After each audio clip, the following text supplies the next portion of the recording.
കേരളത്തിലെ തന്നെ ഏറ്റവും മികച്ച എഞ്ചിനീയറിംഗ് കോളേജുകളിൽ ഒന്നാണ് ഗവൺമെന്റ് എഞ്ചിനീയറിംഗ് കോളേജ് തൃശൂർ. തൃശൂരിന്റെ നഗരഭാഗത്ത് സ്ഥിതി ചെയ്യുന്ന ഈ കോളേജിന് 1957 ഇന്ത്യയുടെ പ്രഥമ പ്രധാനമന്ത്രിയായ ജവഹർലാൽ നെഹ്റു ആണ് തറക്കല്ലിട്ടത്. കേവലം സിവിൽ, ഇലക്ട്രിക്കൽ, മെക്കാനിക്കൽ എന്നീ ബിടെക് കോഴ്സുകൾ മാത്രം ഉണ്ടായിരുന്ന ജിസിയിൽ ശേഷം electronics and communication, computer science, production, chemical എന്നീ ബിടെക് കോഴ്സുകളും ബിആർക്കും മറ്റ് എംടെക് കോഴ്സുകളും വരികയുണ്ടായി. ഇന്ന് കേരളത്തിലെ ഏറ്റവും മികച്ച എഞ്ചിനീയറിംഗ് കോളേജിൽ ജിസി തൃശൂരിന്റെ സ്ഥാനം 2ാമതാണ്.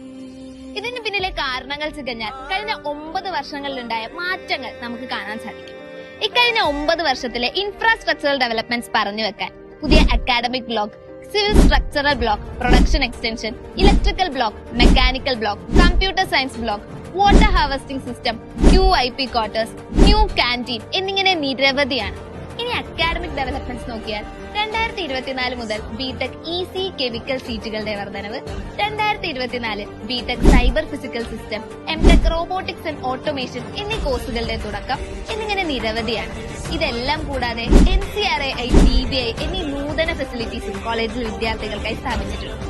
ലോകം പുരോഗതിയിലേക്ക് കുതിച്ചുകൊണ്ടിരിക്കുമ്പോൾ കാലത്തോടൊപ്പം പുരോഗതി കൈവരിക്കേണ്ടത് ഇന്നിന്റെ ആവശ്യകതയാണ്. ഇന്ന് വിദ്യാഭ്യാസ മേഖലയിൽ പുരോഗതിയിലേക്ക് കുതിച്ചുകൊണ്ടിരിക്കുന്ന ഗവൺമെന്റ് എഞ്ചിനീയറിംഗ് കോളേജ് തൃശൂർ ഇനിയും മിന്നുന്ന നേട്ടങ്ങൾ കൈവരിക്കുമെന്ന് നമുക്ക് പ്രതീക്ഷിക്കാം.